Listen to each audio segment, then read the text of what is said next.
Hello and welcome everyone to chemistry classes. So I hope that you are able to get a clearer picture of NMR spectroscopy. और previous video में हमने spin coupling के origin को अच्छे से study किया था कि why we are getting nuclear spin coupling either homonuclear और हेटेरोन्यूक्लियर। तो आज की इस वीडियो में we will be discussing chemical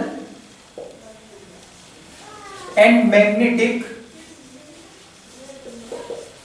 equivalence and इनइक्विवेलेंस।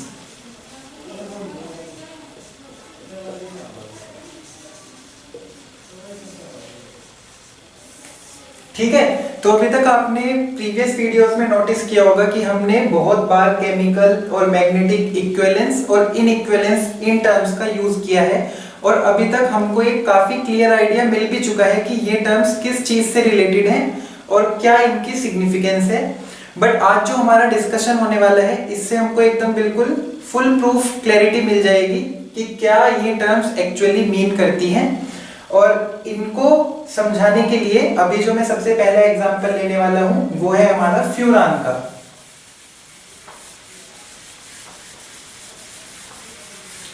ये मॉलिक्यूल आपको एक क्लियर पिक्चर दे देगा।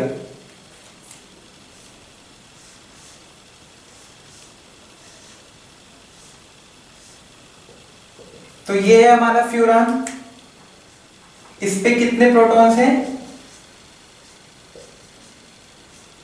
4 प्रोटॉन्स हैं इसके पास। और अभी मैं इसके 1H NMR सिग्नल्स बताने वाला हूं, तो आप भी इतने गेस कर सकते हैं कि इसके कितने 1H NMR सिग्नल्स आएंगे। तो जो number of 1H NMR signals इसमें आएंगे दे विल बी 2। और वो 2 कौन से होंगे? एक तो सिग्नल आएगा इन दोनों प्रोटॉन्स के लिए और एक सिग्नल आएगा इन दोनों प्रोटॉन्स के लिए।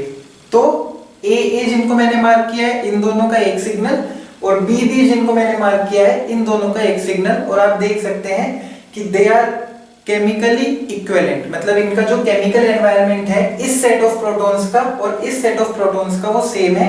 इसलिए आपको 1H NMR में जो सिग्नल्स मिलेंगे वो आपको 2 मिलेंगे।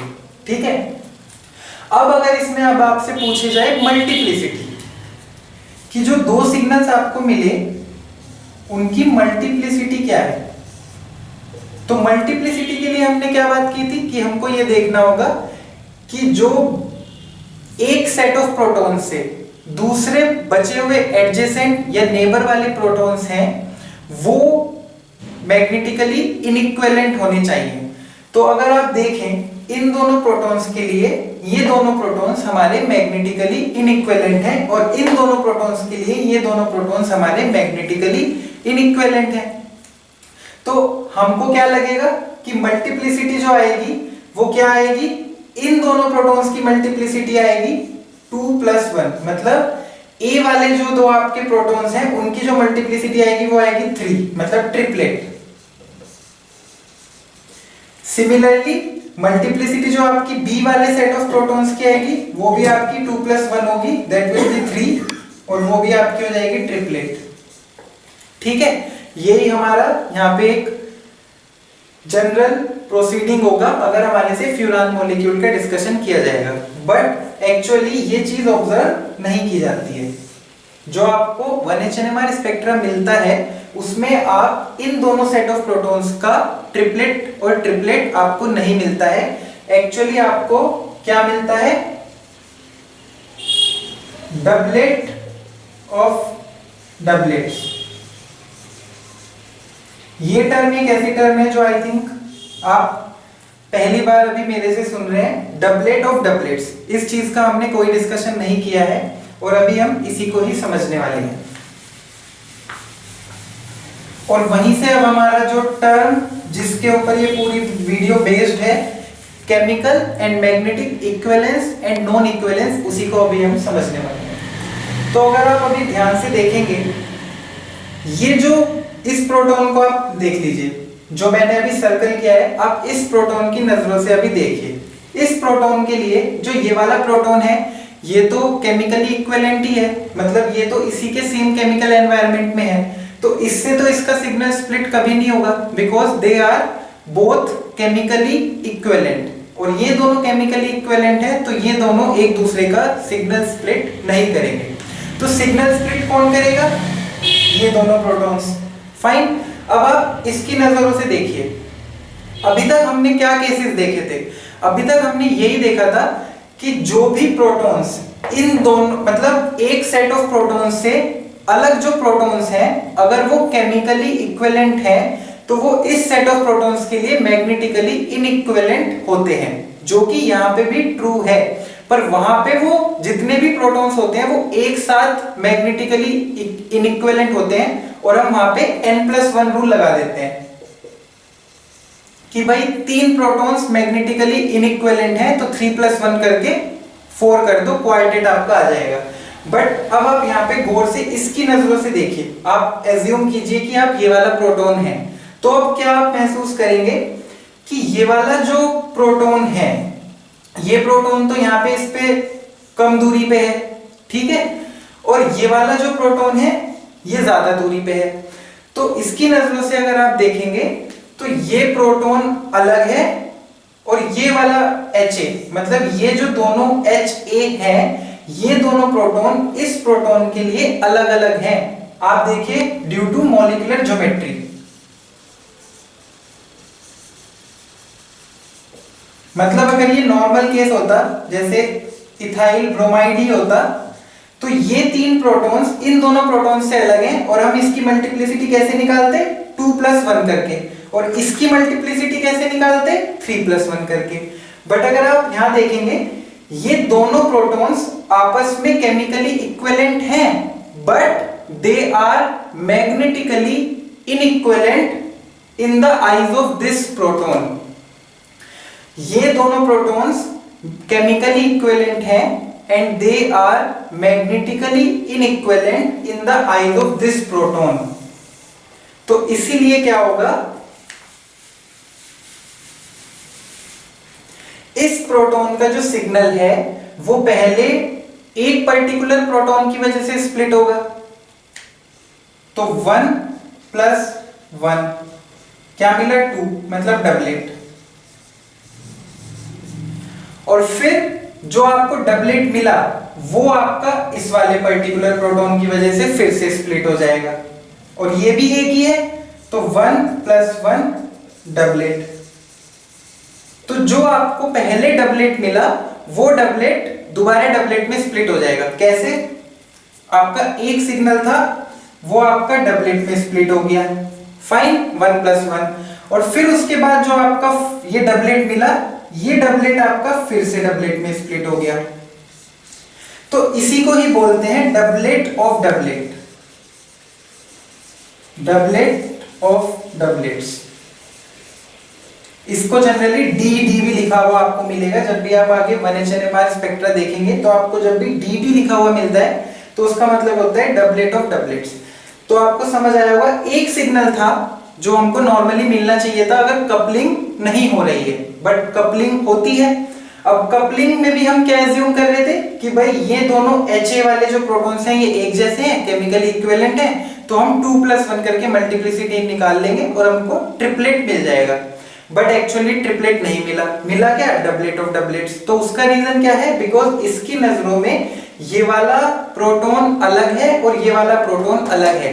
तो अभी आपको समझ आ रहा होगा जो मैंने वीडियो में शुरू में बोला था, chemically equivalent and magnetically non equivalent with respect to this proton. और सिमिलर केस इनका हो जाएगा। जब Ha का सिग्नल आप देखोगे तो Ha का सिग्नल भी, अब आप इसकी नजरों से देखिए, सपोज इस वाले Ha की नजरों से देखिए, तो ये वाला H भी अलग है और ये वाला H भी अलग है। अब भले ही ये दोनों H भी केमिकली इक्विवेलेंट हैं, but they are magnetically inequivalent और non equivalent with respect to this Ha। In the eyes of this Ha, they are magnetically non-equivalent। इसी वजह से एक प्रोटॉन की वजह से पहले स्प्लिटिंग होगी, which is 1+1 डबलेट, और जो आपको डबलेट मिलेगा वो आपका फर्दर इस वाले प्रोटॉन की वजह से स्प्लिट हो जाएगा, तो वो भी डबलेट। तो इसलिए इसको बोलेंगे डबलेट ऑफ डबलेट। ठीक है। अब बात यह है कि डबलेट ऑफ डबलेट की जो इंटेंसिटी होती है वो आपकी क्वार्टेट से अलग होती है। क्वार्टेट को मैं क्यों लाया हूं, बिकॉज अगर आप अल्टीमेट आपका फाइनल रिजल्ट देखोगे तो फाइनल रिजल्ट में तो आपका एक सिग्नल 4 में ही स्प्लिट हुआ है। तो जब भी हमारा सिग्नल 4 में स्प्लिट होता है और पास्कल्स ट्रायंगल से हम उसकी इंटेंसिटी देखते हैं I इक्वल हाफ के लिए, तो आपकी इंटेंसिटी क्या होती है 1:3:3:1। ये आपकी क्वार्टेट की इंटेंसिटी होती है, पीक इंटेंसिटी। लेकिन डबलेट ऑफ डबलेट की जो आपकी पीक इंटेंसिटी होगी वो आपकी 1:3:1 नहीं होगी। यहां पे आपकी क्या होगी, अब आप देखिए यहां पे आपका 1 था, 2 में स्प्लिट हुआ 1 1, और जो आपका डबलेट ऑफ डबलेट होता है इसकी इंटेंसिटी भी आपकी 1 1 1 1। तो इसीलिए डबलेट ऑफ डबलेट्स की जो आपकी इंटेंसिटी होती है वो होती है आपकी 1:1:1:1। तो ये एक सबसे बड़ा डिफरेंस है जो आपको डबलेट ऑफ डबलेट्स और क्वार्टेट में मिलेगा। दोनों की अल्टीमेटली पीक्स 4 ही हैं, बट उन 4 का जो इंटेंसिटी पैटर्न है वो आपका अलग है, और वो आपको रीजन भी समझ में आ रहा होगा। क्वार्टेट जब भी आपका आता है तो वो आपका आता है 3+1 की वजह से, कि 3 प्रोटॉन्स एक जैसे थे जो मैग्नेटिकली नॉन इक्विवेलेंट थे किसी और सेट ऑफ प्रोटॉन्स के लिए, और उनकी वजह से जो स्प्लिटिंग हुई वो 3+1 करके हुई, क्वार्टेट मिला। बट जो आपको डबलेट ऑफ डबलेट के 4 पीक्स मिलती हैं उनका ओरिजिन अलग है, इसीलिए उनका इंटेंसिटी भी आपका अलग होता है। तो आई होप कि आपको फ्यूरान के केस में ये क्लैरिटी मिली होगी कि जब हम ये केमिकली इक्विवेलेंट और मैग्नेटिकली इक्विवेलेंट और नॉन इक्विवेलेंट की बात करते हैं तो हम कैसे करते हैं। तो आप जनरली देखेंगे जितने भी हम 99% केसेस पढ़ते हैं, जैसे मैंने आपके हमेशा मेनली यही बनाया है आपके सामने इथाइल ब्रोमाइड, तो आपको मेजरली केसेस जितने भी मिलेंगे उसमें आपको यही मिलेगा कि जो प्रोटॉन्स केमिकली इक्विवेलेंट हैं वो किसी दूसरे सेट ऑफ प्रोटॉन्स के लिए मैग्नेटिकली नॉन इक्विवेलेंट एक जैसे ही रहेंगे। मतलब ये 3 इन 2 से अलग हैं और एक जैसे ही अलग हैं, और ये 2 इन 3 से अलग हैं और एक तरीके से ही अलग हैं। तो आप सीधा 2+1 और 3+1 करेंगे। बट समटाइम्स मॉलिक्यूलर ज्योमेट्री की वजह से या फिर और किसी मॉलिक्यूलर रिजिडिटी की वजह से ऐसे केसेस आ जाते हैं जिसमें ऑल्दो ये दोनों प्रोटॉन्स केमिकली इक्विवेलेंट थे but they became magnetically non equivalent with respect to some other protons. तो ऐसे केसेस में आपको ध्यान रखना होगा कि आपका जो सिग्नल स्प्लिटिंग है वो कैसे होगा, बिकॉज फ्यूरान के केस में भी ऐसा हुआ है। कुछ केसेस और भी हैं, काफी कम है, बट ऐसे केसेस होते हैं जिसमें आपको ये वाली चीज देखने के लिए मिलेगी। तो आई होप कि इस एग्जाम्पल से आपको ये वाली चीज क्लियर हो गई होगी। अभी मैं इसके बाद 1-2 एग्जाम्पल और डिस्कस करूंगा जो नॉर्मली हैं, बट उससे आपको थोड़ी और क्लैरिटी मिलती जाएगी। ये अभी मैं मिटा रहा हूं।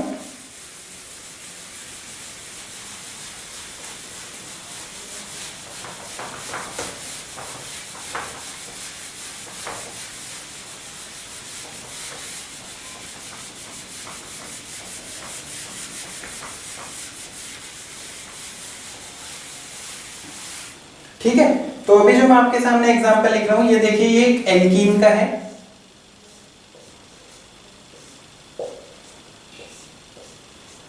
और ये आप कोई भी हेलोजन लगा लीजिए यहाँ पे। तो अगर आप ध्यान से देखेंगे यहाँ पे भी, इसमें अभी मैं 1HNMR सिग्नल्स बताने वाला हूं। तो 1HNMR सिग्नल्स इसमें आपको कितने मिलेंगे, वो होंगे आपके 3, HA, HB, HC।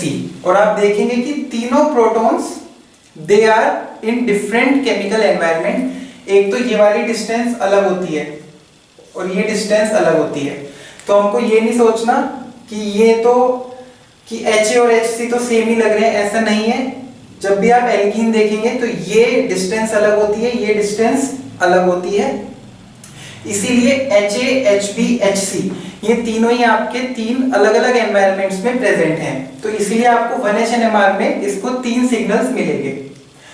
अब आप वही देखिए, जो आपको 3 सिग्नल मिलेंगे तो मतलब तीनों अलग हैं। तो ये एक नॉर्मल केस है, क्योंकि मैंने आपको बोला कि 99% केसेस आपको नॉर्मली मिलेंगे। अब अगर HA के मल्टीप्लिसिटी की बात हो, ठीक है, तो HA की मल्टीप्लिसिटी क्या होगी, तो अब ये प्रोटॉन भी इसके लिए अलग है और ये प्रोटॉन भी इसके लिए अलग है। वैसे तो हमको यहाँ पे इतनी दिक्कत आनी नहीं चाहिए, बिकॉज हमको पता है कि ये दोनों प्रोटॉन्स केमिकली इनइक्विवेलेंट ही है ना।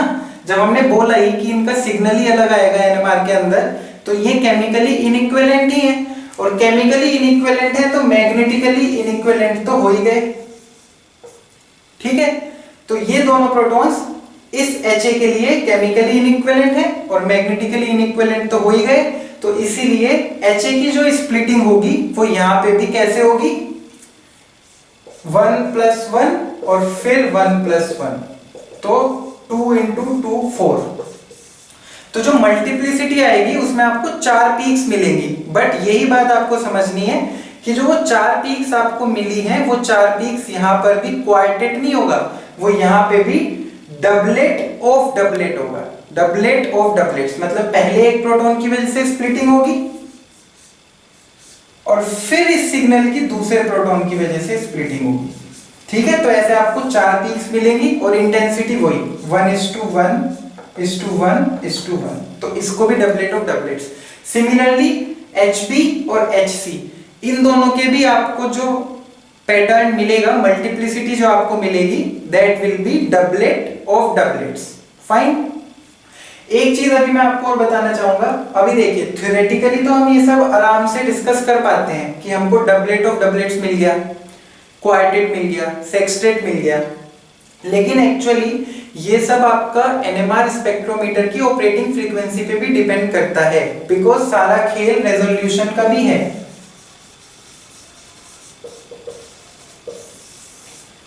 कई बार आपको ऐसा देखने में मिल सकता है, जैसे आप ये देखिए, जैसे मैंने इसको ना एक्चुअली एनएमआर ट्री बोलते हैं। ठीक है, जैसे मैंने यहाँ पे एनएमआर ट्री बनाया तो आप देख रहे हैं यहाँ पे एक गैप है।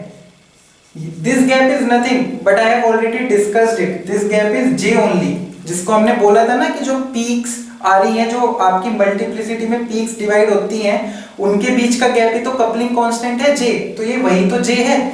आप ध्यान से देखिए, सपोज आपने लो ऑपरेटिंग फ्रीक्वेंसी पे इस मॉलिक्यूल का एनएमआर लिया, ठीक है, तो होगा क्या, जैसे मैंने यहाँ पे स्प्लिटिंग करी है, क्या पता कि आपका स्पेक्ट्रोफोटोमीटर सिग्नल्स को रिजोल्व ना कर पाए। आपको ध्यान होगा जब मैंने सबसे शुरू में भी बोला था ना, तो उस समय बोला था कि मैं बाद की वीडियोस में आपको एक्सप्लेन करूंगा कि हाई ऑपरेटिंग फ्रीक्वेंसी पे रिजोल्यूशन कैसे बढ़ जाता है। तो आज वो समय आ गया है, अभी मैं आपको बताने वाला हूं। हाई ऑपरेटिंग फ्रीक्वेंसी पे एक्चुअली हो क्या रहा है, आप देखेंगे कि हमने बोला था कि जे को हम हर्ट्ज में डिस्कस करते हैं, बिकॉज वो किसी भी पर्टिकुलर मॉलिक्यूल के लिए सेम होता है। अगर आप पीपीएम में करोगे तो पीपीएम तो आपका चेंज होता रहेगा ऑपरेटिंग फ्रीक्वेंसी के साथ। तो ऑपरेटिंग फ्रीक्वेंसी एक्चुअली कर क्या रही है, ऑपरेटिंग फ्रीक्वेंसी आपकी स्केल को बड़ा कर देती है। जैसे कि हम नॉर्मली जब मैथमेटिक्स में ग्राफ बनाते हैं ना, और उस समय हम डिफाइन करते हैं, जैसे एक्स स्केल, वाई स्केल, तो उसमें हम डिफाइन करते हैं कि भाई एक्स स्केल पे 1 बॉक्स हमारा 1 सेंटीमीटर के इक्वल है, वाई स्केल पे 1 बॉक्स हमारा 2 सेंटीमीटर के इक्वल है। ऐसे हम एक्सिस डिफाइन करते हैं। तो सिमिलर केस आप एनएमआर में लेके चलो। एनएमआर में जब आप ऑपरेटिंग फ्रीक्वेंसी चेंज करते हो ना, और रेदर मुझे बोलना चाहिए जब ऑपरेटिंग फ्रीक्वेंसी बढ़ाते हो, तो एक्चुअली इस बॉक्स में, मतलब ठीक है आप समझ लीजिए, जब आप लेस ऑपरेटिंग फ्रीक्वेंसी पे काम करते हो तो उसी सेम बॉक्स की डिस्टेंस में आपको 10 ppm सपोज कवर करना पड़ता है लो ऑपरेटिंग फ्रीक्वेंसी पे। पर जब आप हाई ऑपरेटिंग फ्रीक्वेंसी पे काम करते हो तो उसी पर्टिकुलर बॉक्स में आपको सिर्फ 5 ppm पे काम करना पड़ेगा। मतलब सपोज आप पहले 100 मेगाहर्ट्ज पे ले रहे थे और फिर आपने 200 मेगाहर्ट्ज पे लिया, तो वही सेम बॉक्स की डिस्टेंस जो पहले 10 ppm कवर कर रही थी वो अब आपके 5 ppm कवर कर रही है। तो इसका मतलब है कि आपको अब जो आपका एनएमआर दिखेगा वो ज्यादा रिजोल्व दिखेगा। मतलब जो पीक्स पहले आपको मर्ज्ड आसपास दिख रही थी, मतलब यहां दिख रही थी क्योंकि इनका डिस्टेंस था 10 ppm, अब वो आपको ऐसे दिखेंगी। तो इसीलिए मैंने एक चीज ये भी बोली थी कि वो जूम आउट नहीं हुआ है। ऐसा नहीं हुआ है कि आपने लेंस लेके इसको जूम कर लिया है, आपकी एक्चुअली स्केल ही ब्रॉड हो गई है। मतलब अब आप अपना ग्राफ, आपका ग्राफ बड़ा हो गया है, तो आप आराम से दिल खोल के, मतलब एक बॉक्स में कम सेंटीमीटर को या कम पीपीएम को आप ले सकते हो। तो वो बेसिकली रिजोल्यूशन, इसी चीज को हम रिजोल्यूशन बोलते हैं। तो जब हम हाई ऑपरेटिंग फ्रीक्वेंसी पे ऑपरेट करते हैं तो we are able to see the spectra more distinctively. तो वहां पे आपकी मर्जिंग्स कम हो जाती है, मतलब कुछ लाइंस तो आपकी ऐसी है ना जो पास पास क्लोजली स्पेस्ड थी। तो यही बेसिकली फर्क है। जूम आउट करने का मतलब होता है कि आपने क्लोजली स्पेस्ड को ही जूम करके देख लिया, बट ऐसा नहीं है। यहाँ पे आपकी स्केल ही ब्रॉड हो गई है, तो इसलिए वो ऑटोमेटिकली दूर खुद ही दूर खिंच गई। अब आप सपोज कीजिए यही सेम स्पेक्ट्रा आपने लो ऑपरेटिंग फ्रीक्वेंसी पे लिया, तो उस समय पता है क्या हो सकता है, ये दोनों लाइंस आपस में मर्ज कर सकती हैं ऐसे। और अगर ये मर्ज कर गई तो उस समय आपको इंटेंसिटी क्या मिलेगी, 1:2:1। और आप उस समय सोचेंगे कि अच्छा इस वाले प्रोटॉन के लिए ये दोनों प्रोटॉन्स तो सेम ही बिहेव कर रहे हैं, मतलब आपको उस समय लगेगा ये तो ट्रिपलेट आ गया। और ट्रिपलेट आने का मतलब क्या है, आपको लगेगा कि HA ने जो स्प्लिटिंग की है, मल्टीप्लिसिटी जो शो करी है अपने सिग्नल की, वो शो करी है 2+1 की वजह से कि ये दोनों प्रोटॉन्स +1, तो इसलिए हमको ट्रिपलेट मिल गया। बट ऐसा नहीं है, उस समय हम एज्यूम कर सकते हैं कि HB और HC तो भाई सेम केमिकल एनवायरनमेंट में, बट ऐसा नहीं है। कई बार NMR स्पेक्ट्रोफोटोमीटर भी आपके डिडक्शन को लिमिट करता है ऐसे केसेस में। इसीलिए आपका NMR जितना ज्यादा हाई ऑपरेटिंग फ्रीक्वेंसी पे रिकॉर्डेड रहता है, उतना ज्यादा वो रिजॉल्व रहता है, उतना ज्यादा आप अच्छे से मल्टीप्लिसिटी पैटर्न, पीक पैटर्न्स, उनकी इंटेंसिटी को देख सकते हैं और अच्छे से अपने स्पेक्ट्रा को समझ सकते हैं। बट थ्योरेटिकली अगर हम देखेंगे तो ये तीनों प्रोटॉन्स के तीनों अलग अलग सिग्नल आएंगे और तीनों के तीनों आपके डबलेट ऑफ डबलेट्स कहलाएंगे। और अगर आपका परफेक्टली रिजॉल्व स्पेक्ट्रा है तो आपको 3 डबलेट ऑफ डबलेट्स मिलेंगे और सबका इंटेंसिटी पैटर्न 1:1:1:1 रहेगा। लेकिन अगर रिजोल्यूशन नहीं है तो आपके इंटेंसिटी भी चेंज हो सकती है, जैसे 1:2:1 हो सकता है, मतलब कुछ भी आपको पीक्स मर्ज होके दिख सकता है। लेकिन थ्योरेटिकली ये इस मॉलिक्यूल का परफेक्ट आंसर होगा।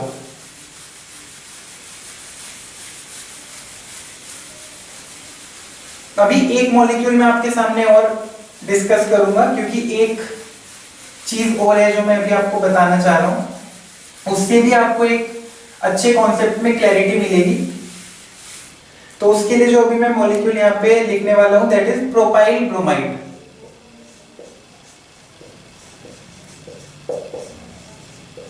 ठीक है, ये हमारा प्रोपाइल ब्रोमाइड इजी मॉलिक्यूल है। इसमें भी अभी मैं 1H NMR सिग्नल्स बताऊंगा। तो 1H NMR सिग्नल्स इस मॉलिक्यूल में कितने आएंगे, 3। ठीक है, इन 3 प्रोटॉन्स का एक, इन 2 प्रोटॉन्स का एक, इन 2 प्रोटॉन्स का एक, 3 1H NMR सिग्नल्स इसमें आपको देखने के लिए मिलेंगे। अब बात आती है मल्टीप्लिसिटी की। ठीक है, इंटीग्रल रेशियो की मैं बात नहीं कर रहा हूं, वो क्लियर ही है, वो मैं आपको पहले एक वीडियो में अच्छे से क्लियर कर चुका हूं कि कैसे आती है, कैसे निकालते हैं, तो इसलिए इंटीग्रल रेशियो की बात नहीं कर रहे हैं। अभी हमारा main focus number of signals और स्प्लिटिंग मल्टीप्लिसिटी पे है। तो इन 3 प्रोटॉन्स की मल्टीप्लिसिटी क्या होगी, इन 2 की वजह से ही तो स्प्लिट होगा जो इसके नेबर में है, ये भी हम डिस्कस कर ही चुके हैं। तो इसकी मल्टीप्लिसिटी क्या होगी, 2+1 मतलब 3, मतलब ट्रिपलेट, और इंटेंसिटी 1:2:1। ठीक है, इजी है। इस वाले CH2 की क्या होगी, इस वाले CH2 की इसकी वजह से स्प्लिटिंग होगी, तो यहां पे भी सेम ही होगा, 2+1 3 ट्रिपलेट 1:2:1। अच्छा, अगर इसकी केमिकल शिफ्ट का ऑर्डर बताना हो तो उसमें भी कोई ज्यादा टफ है नहीं। जैसे जैसे आप इधर चलेंगे वैसे वैसे आपकी डेल्टा वैल्यू घटती रहेगी, बिकॉज यहाँ पे जो आपके हाइड्रोजन हैं वो एक इलेक्ट्रोनेगेटिव एटम के पास हैं, तो इसीलिए सबसे ज्यादा केमिकल शिफ्ट इसकी आएगी, फिर यहाँ पे और कम हो जाएगी और यहाँ पे और कम हो जाएगी। ठीक है, तो डेल्टा वैल्यू का ऑर्डर भी हमने डिस्कस कर लिया। अब सारी बात रह जाती है CH2 की, क्योंकि अब यहाँ पे इसकी स्प्लिटिंग आप कैसे करेंगे। हमने तो बोला कि नेबर के प्रोटॉन्स की वजह से स्प्लिटिंग होती है, तो भाई नेबर में ये भी है और नेबर में ये भी है, और देखा जाए तो ये दोनों प्रोटॉन्स, ये दोनों set of protons, they are chemically not equivalent. ठीक है, मतलब ये दोनों अलग अलग सेट ऑफ प्रोटॉन्स हैं, तो इनकी वजह से अलग अलग तरीके से स्प्लिटिंग होनी चाहिए। अब इसीलिए इस पर्टिकुलर के लिए मैं आपके साथ अभी यहाँ पे 3 केसेस डिस्कस करूंगा, क्योंकि वो 3 केसेस डिस्कस करने के बाद आपको क्लैरिटी मिल जाएगी कि हो क्या रहा है। तो आप देखिए 3 केसेस जनरेट होते हैं और इसको यहां पे मैं नंबरिंग दे रहा हूं A B C, ठीक है। अब वो 3 केसेस क्या हैं? देखिए पहला केस क्या है कि जो कपलिंग है B वाले सेट ऑफ प्रोटॉन्स की A और C से वो ऑलमोस्ट सेम ही है। बिकॉज आप देखेंगे अगर तो ये सारे सिग्मा बॉन्ड्स ही हैं, यहाँ पे कोई मॉलिक्यूलर ज्योमेट्री तो है नहीं, जैसे हमने बात की थी ना जेमिनल कपलिंग और विसिनल कपलिंग की, उसमें डबल बॉन्ड हो या फिर कोई सिस ट्रांस टाइप ज्योमेट्री हो, ऐसा तो यहाँ पे कुछ नहीं है। नॉर्मल हमारे सिंगल सिग्मा बॉन्ड्स के थ्रू ही हमारा बॉन्ड बना हुआ है। और जो हमारा नॉर्मल सिग्मा बॉन्ड होता है ना, सिग्मा बॉन्ड वाली जो जे कपलिंग होती है, ऐसे वाली 3 सिग्मा बॉन्ड्स की डिस्टेंस पे जो होती है, उसकी जो वैल्यू होती है वो 6-7 हर्ट्ज के अराउंड होती है। मैंने ये लास्ट वीडियो में बताया नहीं था। लास्ट वीडियो में मैंने आपको सिर्फ 3 कपलिंग वैल्यूज बताई थी। एक बताई थी आपको जेमिनल के लिए और 2 आपको बताई थी विसिनल के लिए। और विसिनल में आपके 2 केस थे, सिस और ट्रांस। हमने सिग्मा बॉन्ड्स में जो आपकी स्पिन स्पिन कपलिंग होती है, उसका जो कपलिंग कांस्टेंट है वो आपका 6-7 हर्ट्ज की रेंज में होता है। और एक मैंने आपको लॉन्ग रेंज कपलिंग का नहीं बताया था। लॉन्ग रेंज कपलिंग जिसमें हमने डिस्कस किया था ना कि जब 3 सिग्मा बॉन्ड से ज्यादा बॉन्ड्स पे भी आपको कपलिंग मिलती है, और वो कब मिलती है? जब उन बॉन्ड्स में आपका कोई डबल या ट्रिपल बॉन्ड होता है, तब आपको लॉन्ग रेंज कपलिंग मिलती है। और लॉन्ग रेंज कपलिंग की जो जे वैल्यू होती है वो आपकी होती है ऑलमोस्ट 1 हर्ट्ज के आसपास ही आपको मिलती है, क्योंकि लॉन्ग रेंज कपलिंग है तो इसीलिए कपलिंग का एक्सटेंट इतना ज्यादा नहीं है, बस है।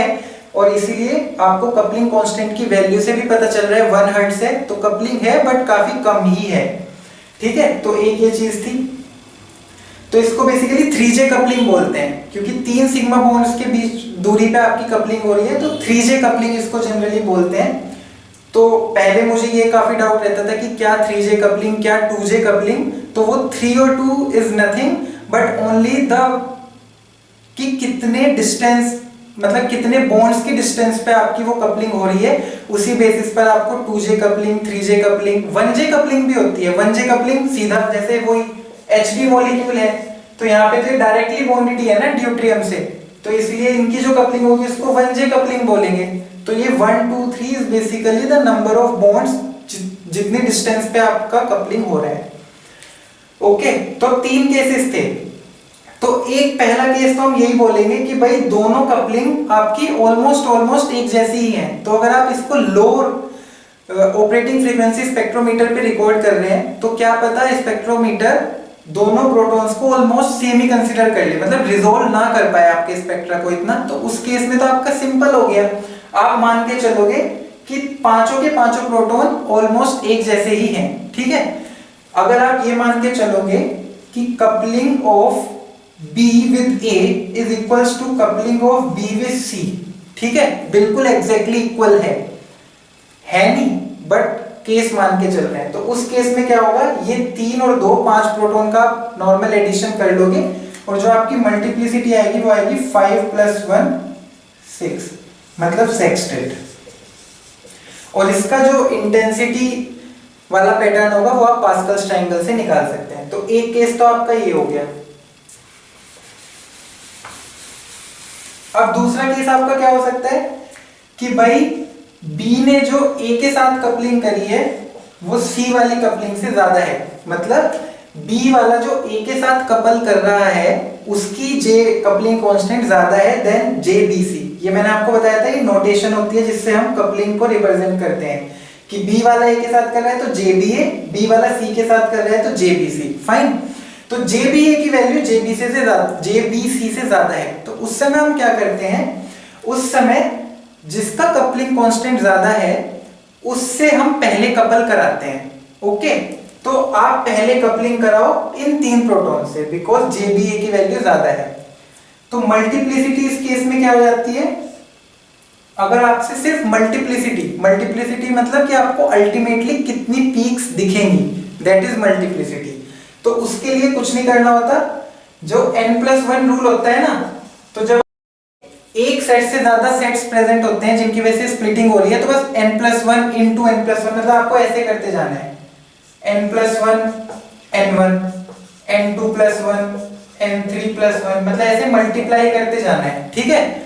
ये भी सिर्फ एक फॉर्मूला है, आपको ऑटोमेटिकली दिखेगा ही कि वो वैसे क्यों आया।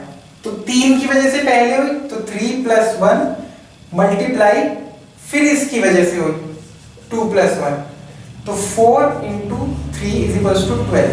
तो मल्टीप्लिसिटी आपकी उस समय 12 है। 12 पीक्स आपको देखने मिलेगी अगर आपका NMR स्पेक्ट्रोफोटोमीटर रिजोल्व कर पा रहा है, तो 12 पीक्स आपको देखने मिलेगी। जनरली तो ऐसा नहीं होता, 12 पीक्स इतनी क्लोजली स्पेस्ड रहती है वो कि उसमें मर्ज हो ही जाएगा, बट अगर प्रॉपर रेजोल्यूशन है तो आपको 12 पीक्स देखने मिलेगी। अब समझिए वो 12 पीक्स का इंटेंसिटी पैटर्न कैसे होगा, तो वो भी ज्यादा टफ नहीं है। जैसे डबलेट ऑफ डबलेट्स था ना, वैसे ही हमको सेम यहाँ पे करना है। क्या करना है, पहले स्प्लिटिंग हुई इन 3 प्रोटॉन्स की वजह से, तो 3+1 मतलब 4 क्वार्टेट, तो पहले आपको मिलेगा quartet,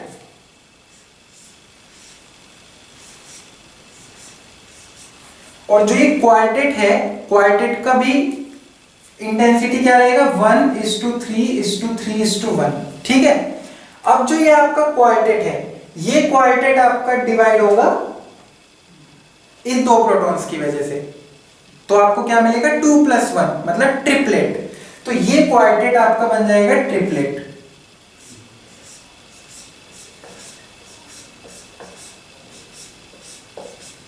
one is to two is to one, 1:2:1, 1:2:1, 1:2:1। तो अब आपको देखिए समझ में आ रहा होगा, जो आपकी फाइनल पीक्स है ना, ये आपकी 12 है, जो अभी हमने मल्टीप्लिसिटी निकाली थी ना 4 इंटू 3 12, तो ये आपकी यहाँ पे 12 पीक्स आपको मिलेंगी। और इसका जो इंटेंसिटी पैटर्न रहेगा वो रहेगा कि क्वार्टेट की फॉर्म में आपको 1:2:1, 1:2:1, 1:2:1 ऐसे आपको मिलेगा। तो ये आपका फाइनल सिग्नल रहेगा। और अगर आप इसको बना के भी देखना चाहें तो बनाना इसको टफ नहीं है। देखिए कैसे बनेगा ये 1:2:1, ठीक है फाइन। अब 1:2:1, अब ये बड़ा क्यों बना है, बिकॉज ये 1 वाला तो ये है, फिर ये 3 वाला ये है, ये वाला, फिर ये 3 है, और फिर से 1 है। मतलब आपको क्या मिला, 1:2:1 के 4 मिले इस वाली इंटेंसिटी में। और इसको मैंने आपको बोला NMR ट्री बोलते हैं। और NMR ट्री को जितना मैंने ऑब्जर्व किया है पढ़ते समय, बुक्स में भी और काफी और जगह भी, तो NMR ट्री को हमेशा नीचे से बोला जाता है, ठीक है। तो नीचे से बोलने का मतलब है, जैसे देखिए हमने जो पहले डबलेट ऑफ डबलेट्स देखा था ना, तो उसमें तो फर्क नहीं पड़ता, पहले भी डबलेट आया फिर डबलेट का भी डबलेट ही आया, तो हमको पता ही नहीं कि कौन से डबलेट को पहले बोला। बट यहाँ पे तो आपका अलग हो गया ना, एक ट्रिपलेट है एक क्वार्टेट है, तो इसलिए यहाँ पे तो आपको पता होना चाहिए कि कैसे बोलना है। तो NMR ट्री को नीचे से ऊपर की तरफ हमेशा बोला जाता है। तो नीचे से ऊपर बोलने का मतलब है triplet of quartets, triplets of quartets. मतलब इस सिग्नल का अगर आपसे कोई मल्टीप्लिसिटी पूछता है तो नंबर ऑफ पीक्स तो उसमें 12 रहेंगी, और उसका पैटर्न कैसा रहेगा, ट्रिपलेट्स ऑफ क्वार्टेट्स, फाइन। अब एक चीज और है, ये चीज इसलिए क्लियर करना जरूरी है बिकॉज कई जगह ट्रिपलेट्स ऑफ क्वार्टेट्स नहीं लिखते, कई जगह इस ऑफ का यूज नहीं करते, कई जगह बिना ऑफ के यूज करते हैं। तो अब आप देखिए जब NMR ट्री को बोलते हैं वो तो ऑफ की फॉर्म में ही बोलेगा, ट्रिपलेट्स ऑफ क्वार्टेट्स, ठीक है। लेकिन कई लोग इस ऑफ का यूज नहीं करते, तो जब ऑफ का यूज नहीं होता तो तब वो ऊपर से नीचे की तरफ क्या बोल देते हैं, क्वार्टेट ट्रिपलेट,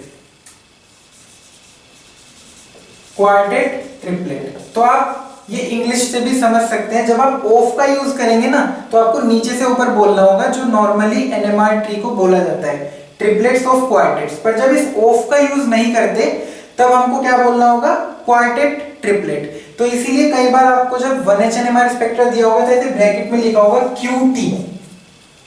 तो अगर आपको QT दिया है ना तो मतलब उन्होंने ऑफ का यूज नहीं किया है, तो आपको इसको कैसे रीड करना है, क्वार्टेट ट्रिपलेट। और अगर आप नॉर्मली किसी को बोलने में बताते हैं तो आप ट्रिपलेट्स ऑफ क्वार्टेट्स भी बोल सकते हैं, बट जब भी आपको क्यूटी गिवन होगा तो क्वार्टेट ट्रिपलेट, डीडी गिवन होगा तो डबलेट डबलेट, तो मतलब 2 डबलेट आपको मिले हैं। पर इसमें तो कोई दिक्कत ही नहीं है, चाहे आप इसको डबल डबलेट बोल लो, डबलेट्स ऑफ डबलेट्स बोल लो, लेकिन इनमें प्रॉब्लम हो जाती है। अगर आपको क्यूटी दे दिया और आप सही समझ नहीं पाए तो आप उल्टा कर दोगे, ठीक है। तो ये एक हमारा सेकंड केस हो गया। अब तीसरे केस में भी कुछ बचा नहीं है, वो आपको पता ही होगा मैं अभी क्या लिखने वाला हूं। यहां पे मैंने लिखा था JBA ग्रेटर देन JBC, तो तीसरे केस अब क्या हो जाएगा, JBA लेस देन JBC। तो अब जब इसके साथ कपलिंग कांस्टेंट ज्यादा है तो पहले इसकी वजह से स्प्लिटिंग होगी, तो मल्टीप्लिसिटी मतलब नंबर ऑफ पीक्स आपसे कोई पूछे तो वो तो हार्ड है ही नहीं, 2 + 1 फिर 3 + 1, तो वो तो अभी भी आपका 3 × 4 12 ही रहेगा, उसमें तो कोई प्रॉब्लम है नहीं। बट अब यहाँ पे पहले स्प्लिटिंग होगी इन दोनों प्रोटॉन्स की वजह से, तो पहले आपको मिलेगा ट्रिपलेट, ठीक है, 1:2:1। फिर जो आपका ये ट्रिपलेट है, ये ट्रिपलेट आपका टूटेगा 3 + 1 4 क्वार्टेट में, तो ये अब आपका टूटेगा क्वार्टेट में,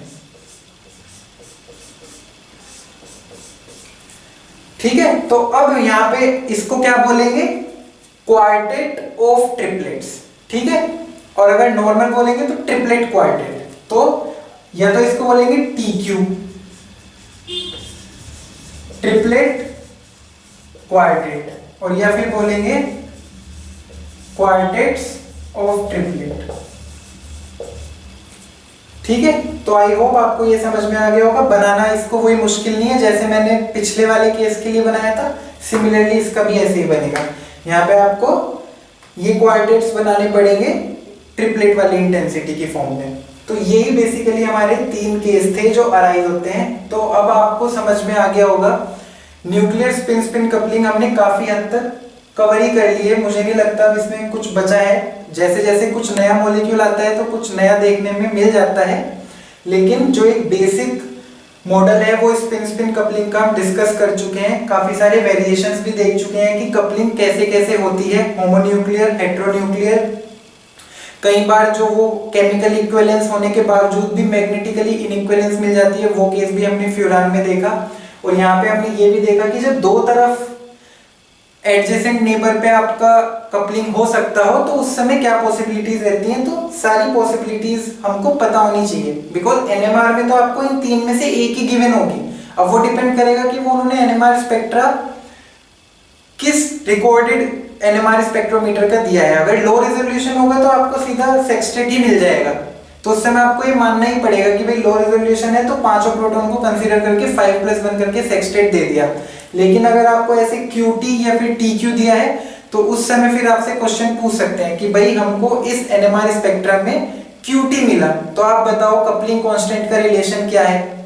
मतलब आपसे वैल्यू नहीं पूछेंगे पर ये तो पूछ ही सकते हैं ना कि कपलिंग पहले किससे हुई, तो वो आप स्प्लिटिंग पैटर्न से ही तो बताओगे। तो इसीलिए हमको ये वेरिएशंस पता होने चाहिए। और डबलेट ऑफ डबलेट्स और TQ क्वार्टेट ट्रिपलेट, इनमें जो आपको इंटेंसिटी पैटर्न मिलता है वो भी आपको पता होना चाहिए। इनमें जो इंटेंसिटी पैटर्न होता है वो हम पास्कल ट्रायंगल से डायरेक्ट नहीं निकाल रहे हैं। मतलब आप ये मत सोचिए कि भाई मल्टीप्लिसिटी हमने 12 निकाल ली तो अब देख लो कि पास्कल ट्रायंगल से 12 के लिए क्या इंटेंसिटी पैटर्न रहता है 12 पीक्स के लिए, तो वो वहां से नहीं निकलेगा। बिकॉज ये जो 12 मिली हैं वो आपको ट्रिपलेट क्वार्टेट और क्वार्टेट ट्रिपलेट की वजह से मिली है। अगर ये आपको किसी 11+1 ऐसे की वजह से कुछ मिला होता तब आप पास्कल ट्रायंगल से निकालेंगे कि 12 के लिए क्या आपका इंटेंसिटी पैटर्न बनेगा। बट जब भी आपकी ऐसी दो तरीके की कपलिंग्स होती हैं, दो तरफ से कपलिंग्स होती हैं, तो कैसे आपको इंटेंसिटी पैटर्न निकालना है वो मैंने आपको बता दिया है। तो I hope the content I discussed in this video is clear to you. If you have any queries, you can ask in the comment section. Thank you so much for watching this video.